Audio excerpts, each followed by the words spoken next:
Vocês conseguem imaginar uma pessoa sobreviver por 83 dias depois de receber uma dose massiva de radiação? Pois é, isso realmente aconteceu com Hisashi Oshi. Ele era um técnico nuclear e ele é conhecido por ter sido a pessoa que sobreviveu por mais tempo após ter recebido uma dose letal de radiação em um acidente de criticalidade que aconteceu em Tokaimura em 1999. Por mais que isso possa parecer muito absurdo, e eu concordo que realmente parece muito extraordinário, a história dele foi documentada em um livro que se chama A Slow Death, 83 Days of Radiation Sickness, e também foi documentado pela Agência Internacional de Energia Atômica na relação que eles fazem acerca dos acidentes de criticalidade que já aconteceram no mundo. Eu também já falei um pouquinho sobre essa história no meu podcast, para quem tiver interesse em entender um pouco melhor como isso aconteceu. Mas eu vou contar para vocês aqui de modo resumido como que foi possível uma pessoa ter sobrevivido tanto tempo após receber uma dose letal que tecnicamente deveria tê-lo matado em algumas horas. Como eu comentei, ele foi vítima de um acidente de criticalidade em uma planta de reprocessamento de combustível nuclear da usina de Tokaimura, no Japão, que aconteceu em setembro de 1999. E o que aconteceu? O Hisashi, juntamente com a sua equipe, que era composta por mais 2 pessoas, estavam fazendo uma mistura de urânio enriquecido para poder produzir o combustível nuclear dentro de um vaso próprio para isso. Só que o problema é que a proporção dos químicos que ele utilizou estavam feitas de modo inadequado. E isso acabou fazendo com que houvesse uma reação em cadeia. Ele ativou o processo de fissão e, por consequência, ele acabou recebendo diretamente no corpo uma dose extremamente alta de radiação, justamente porque ele estava exposto ali, bem na boca desse vaso de mistura. A dose estimada de radiação que ele recebeu foi 17 sievert. Sievert é uma unidade de medida para radiação. Para vocês terem noção se isso é muito ou pouco, 4 sievert já são suficientes para induzir uma pessoa à morte. 8 sievert é certeza. Ele recebeu 17. E, além disso, o tipo de radiação que ele recebeu é um tipo bem específico, característico dessas reações de criticalidade, por isso da categoria do evento, acidentes de criticalidade, que são radiações de nêutron. Ele recebeu exposição à radiação gama, que é extremamente penetrante, mas a radiação de nêutrons é ainda pior, porque além de penetrante, ela tem uma efetividade de entrega de energia extremamente alta. O que isso quer dizer?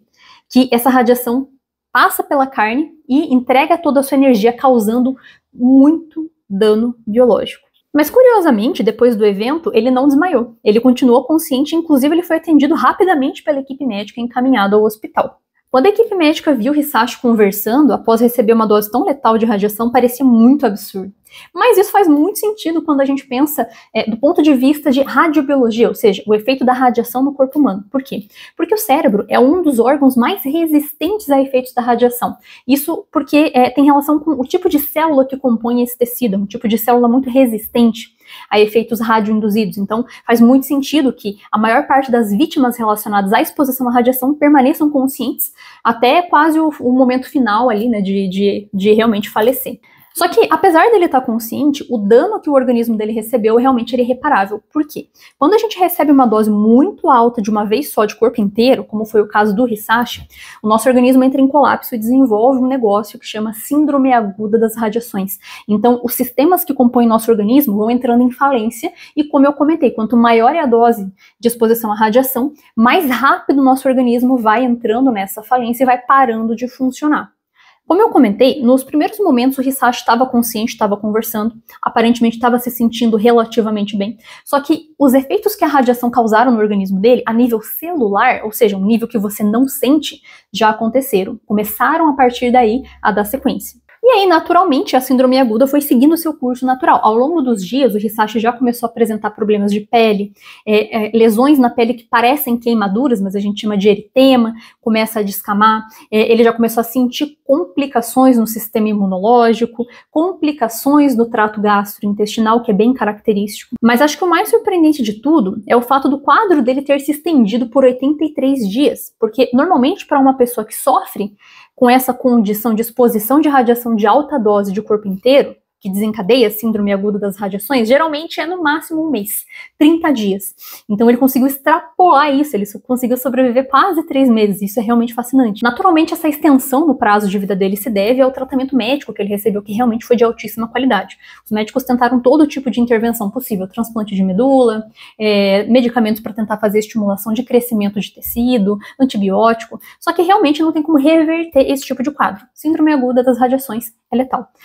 Quase sempre, né? Vou dizer que 95% das vezes é letal. Só tem chance de sobrevivência quando a dose é ali 2, 3 sievert, 4 sievert, até algumas pessoas conseguem, em virtude da capacidade própria do organismo de regenerar e de restaurar danos induzidos pela radiação, dá para sobreviver ali um pouquinho mais, assim, né? Mas a partir de certo valor é realmente irreversível. Inclusive, dentro do livro que retrata a história dele, os médicos foram questionados do porquê que eles permitiram essa extensão tão prolongada do tempo de vida do Hisashi, dado que já se sabia que o quadro era letal, né? E por que fizeram tantas intervenções que, querendo ou não, estendia o sofrimento da pessoa. E eles responderam que foi em virtude deles terem se comovido pelo fato de que ele aparentava mesmo estar sofrendo uma melhora, pelo fato dele estar consciente, dele ser uma pessoa agradável, de ser uma pessoa que estava otimista com relação à sua própria melhora. Então os médicos até se permitiram levar e acreditaram que talvez algum milagre pudesse ser feito para tentar reverter esse quadro que ele estava sofrendo, especialmente porque a olho nu a gente não vê direito, né? Porque esse tipo de condição acontece